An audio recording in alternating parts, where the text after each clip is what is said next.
Welcome Traveler, I'm Free-to-Play and I'm a guide for successful free-to-play adventure on Terra. Today we'll beat the level 10 difficulty Ebony dragon in the newest board game. I tried so much team compositions in this fight like in no fight before, and I just didn't want to start this fight again for a long time. But then I was encouraged by lots of you in this COTC Reddit post recently, so I started again. With the least amount of limited characters too. But the plan failed due to that aura attacks spamming one after another without any time to break in between. So I have prepared a band with 4 limited characters including Rinyu, Richard, Fioreax and A2, which I found necessary for beating this battle. As soon as I find another possibility with less limited units and to make it a stable run for every one of you to copy, you will hear from me. But now let's tackle these arena qualifiers first, and you have to make sure that you don't land on the dragon battle tile before we have reached a tile in between that route.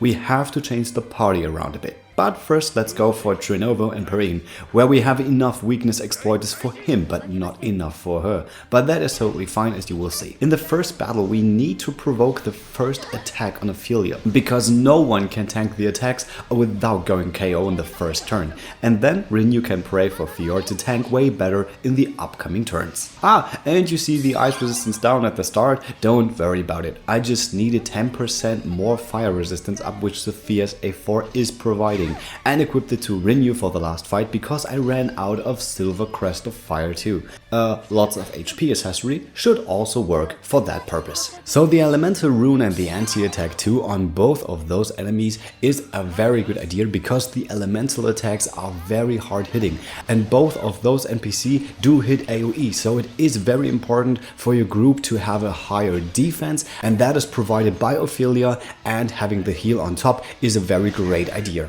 Taking Lars to the front is a bit of a risk because he can't protect as well as the other units in the front because they have not the increase in defense apart from Rinyu's buff. But if you don't exaggerate and Lars stays only for 1 to 2 turns, it is fine. The attack down on both enemies with Richard is also very important because now we're on 30% cap with physical attack down and with elemental attack down, because both of those enemies are hitting really hard, especially when one of those enemies is gone for good. So we have to prepare especially for that case and always decrease the attack down as soon as the time of those runs out. The good thing about Eliza is that she has very good light attacks. She can also hit for 4 times sword. Even if those attacks are very weak, we can shave shields very efficient here. So I'm using the next turn to do the mighty leading assault to boost the offense of the warriors in the front even more, so that we can go with full power even into the next phase of the fight where we're fighting her alone and take away as much HP as needed as long as the buff is granted, and because we don't need the warriors for the second battle and we need to save the SP as much as possible and to share them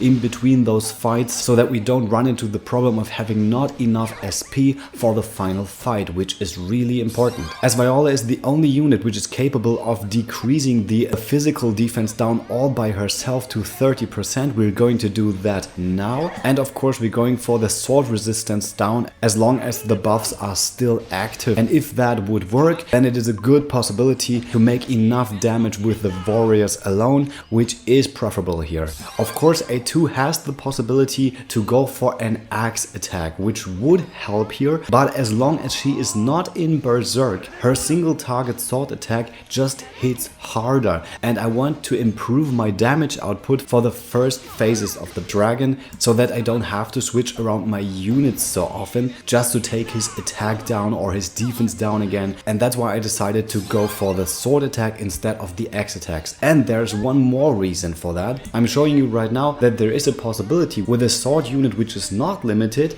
to exchange it with A2 if your damage output is enough with that unit, Koran for example. But I must say the Raging Slash and Neutralized combo is really nice to have. The Koran is not capable of doing that, But if you have Lars ultimate at level 10 or some other possibilities to decrease the defense even more, then of course this is the best way to go here. And if she's doing that double attack twice in a row, this would be our downfall too, which can happen, and that's why I wanted to hurry that a little bit more. And dying because of combust is a really nice ending here to this battle. Once we're finished with them, we'll swap Ophelia with Fior, and we'll keep that composition with the final fight too. The first fight is a lot harder. We need Fior to guard attacks more often. In front of Rinyu, she recovers way more SP, and we will need them for the final fight. So the Ruggish Thurston does not require the same strategy as we used in the previous battle. We can cast the Gracious Prayer right from the start, and I start with a physical counter melody because the first attack he does is physical.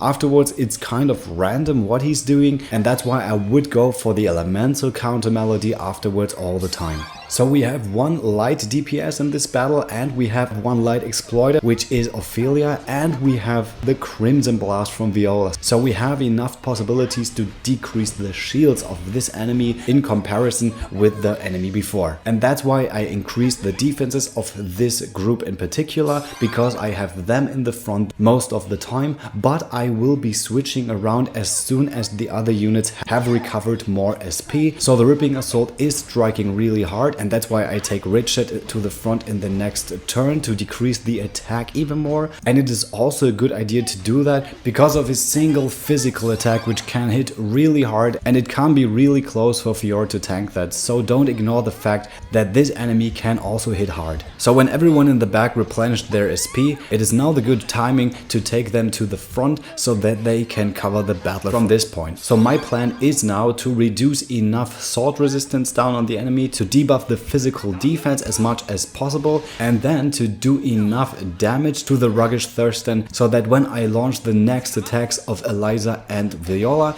it is enough to go into the break right afterwards. Because when this enemy is not defeated in the break, then we can run into the problem that when he's coming out of the break, he can damage the whole front row, and then he's beaten by one attack before we can heal ourselves to do enough damage to him and then go into the break, so that in the break he will be beaten and we can start the last battle with enough HP. So we're going to do the last combo we did in the previous battle to get his physical defense down even more, so that we are able to do enough damage here. And of course the Mighty Leading Assault will help doing that. And if everyone used their full powered BP attacks, it is now finally time to go for the break as soon as he's in the red zone, but maybe around the middle of the fan symbol should be also fine. And having Rinyu in the front as long as he's in the break is not that dangerous, and Ophelia can regain a bit more SP, which is a good idea because we need her in the next fight even more. And now let's beat that level 10 difficulty dragon once and for all. And the first thing we're going to do is to take down the elemental attack as fast as possible, because when one of those dragon fire is yeah, okay, if that occurs, just reset the game. And this is the only time when he's not going for an aura attack, we're going for the physical counter melody. Because his Rending Claw right now is way too strong without the Gracious Prayer, and Fior would be done by now with the second Rending Claw attack. But in this turn we're going for the elemental counter melody, and because of the dual strike, which is capping the 30% attack down, and the healing protection is capping the physical defense up, this Rending Claw won't be as dangerous anymore. But the first Rending Claw, if not guarded properly, is doing like, I don't know, around 3000 damage, which done 2 times would just kill everyone. And now it's only doing something around 1200, and we can handle that now. And now let's go for the Rippling Slice to shave a few shields, and of course to build up the sword resistance down, which is really important. And you can see the Dragon Fire just don't hit so hard anymore. Viola is the only unit which is capable of capping the physical defense down, and we're going for the Blazing Dagger and the Debilitate on the next turn too, so that we have this on cap all the time. At the end of turn 4 he's going to build up his aura, and this is exactly the turn I would normally go for the break, because no other unit except for Fior can tank that attack properly, which he's doing. And that's why I use this turn to shave one more shield, go to the Crusader's Prayer, because Fior can do that now, and to cap the physical defense down, of course, as I said. And now let's go for the break with a loss-free 3 BP while Blazing Slash, and here comes a Hindering Slash on 3 BP, which hits really good.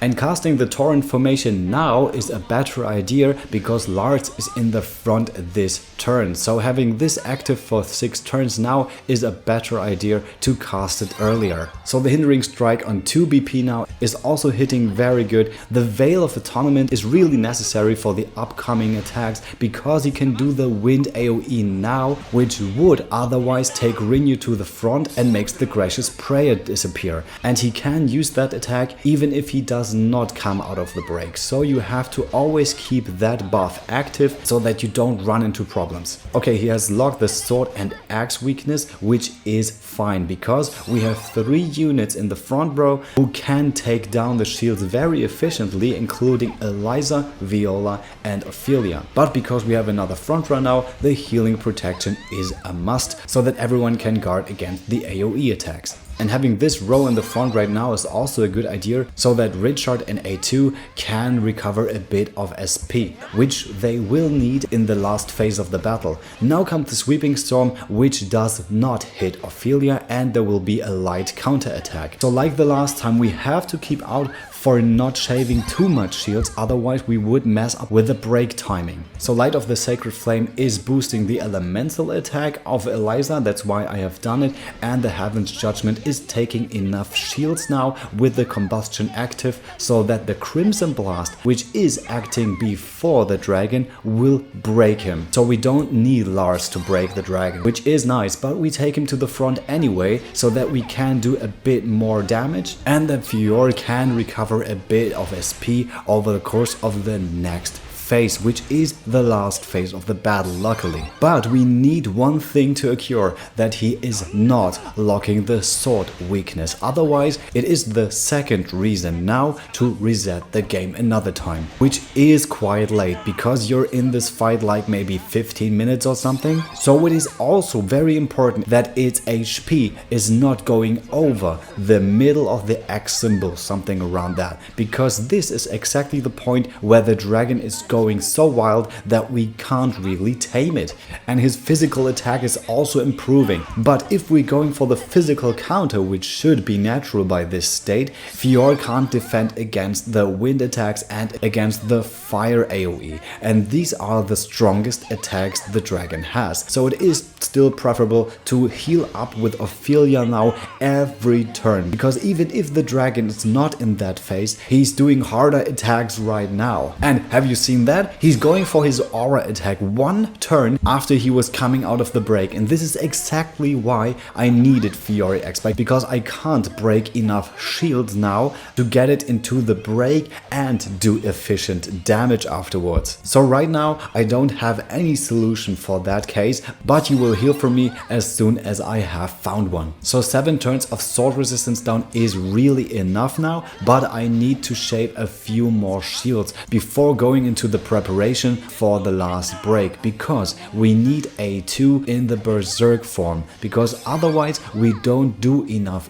damage. But don't please do as I do and take 3 BP into that berserk mode, because you don't need 9 turns of berserk now, and these 2 BP you have left would be better to use for the upcoming attack. But luckily it was enough damage for me, but if it is not for you, don't do the same mistake here. So we're preparing the physical defense down on an ultimate level 2, and because of Viola's passive, this debuff is lasting for 3 turns now instead of only 2. Which is exactly the turn number I need now. The torrent formation now is a way better idea than last time, because A2 and Richard need those buffs now, and we don't have the time in the break when Lars is in the front to do the amount of damage which we need to do, otherwise it will be really difficult to beat that dragon. But you will see the amount of damage in the next turn too, with the Trifold Slash and 3 BP and the sword damage up here too. Now comes the Prayer of the Virtuous, which can be necessary necessary for the last portion of the fight, because we can reflect elemental damage, and this on the whole front row. So if he wants to blow back the front,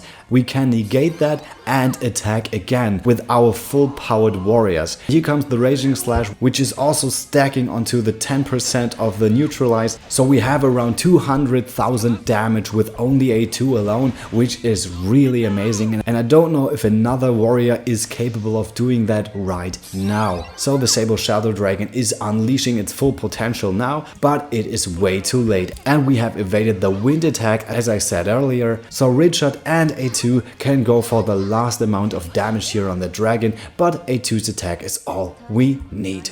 And even if you would kill everyone with a fire AoE attack afterwards, Elfric's affection would heal all those units afterwards, and they could come from the back to the front to do the finishing blow afterwards. And it was really nice to see a lucky roll at the end of this zero ticket run. This happened to me the last time maybe a month ago, and what I see the first time in a 5 after the lucky roll. Man, this. So we get lots of rubies, awakening charts, and the Ebony Dragon's charm. But is that accessory really worth fighting the level 10 dragon? I'd say yes. More than once I needed to have a fortune weapon with a decreased speed to act after the enemy with certain skills. And this accessory is giving exactly that, plus more resistance to physical and elemental attacks. So you can keep the high numbers on your fortune weapons, because decreased speed means less attacking power. So you need less resources to optimize the next fight you're going to. But before going into the next battle, I will talk about that team composition I have used. And it is not necessary to have Eliza and Viola on A3. The damage done to all of those units was not that hard when everyone is buffed properly. But there's also one thing which is important, that Ophelia is the slowest in the front row apart from Fiora, because she always acts first. Because when the front row is changing with Richard, A2 and Lars, or Eliza and Viola, it is important for them to be healed and buffed properly so that they can withstand the last attack the dragon is doing. And talking about the equipment, I have mixed the equipment of everyone so that they have a balanced amount of elemental and physical defense, apart from Fiora, who has only physical defense, because most of the time she's doing the elemental counter. And I have talked about it, the plant sketch which Rinyu is wearing is not necessary. You can also use the HP accessory, which you also got from this board game, which grants 400 HP or something. Or if you have another Silver Crest of Fire too. I don't know if the orphanage postcard on Viola is really necessary, or better equip it on Eliza to boost Richard's damage to 25%, because as soon as A2 is going into the berserk mode,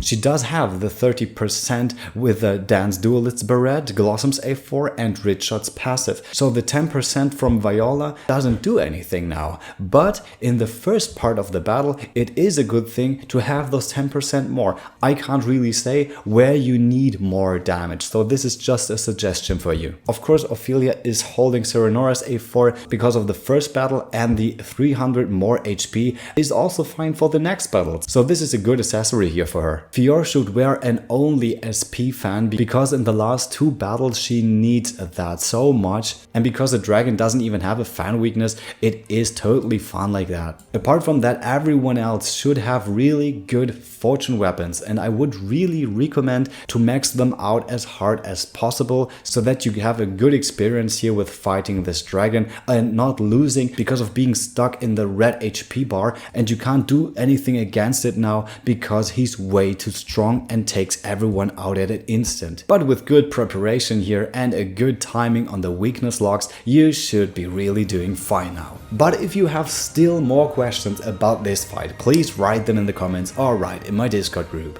And if you like this channel to class up, I really appreciate a subscription and thumbs up. See you next time, you're free to play.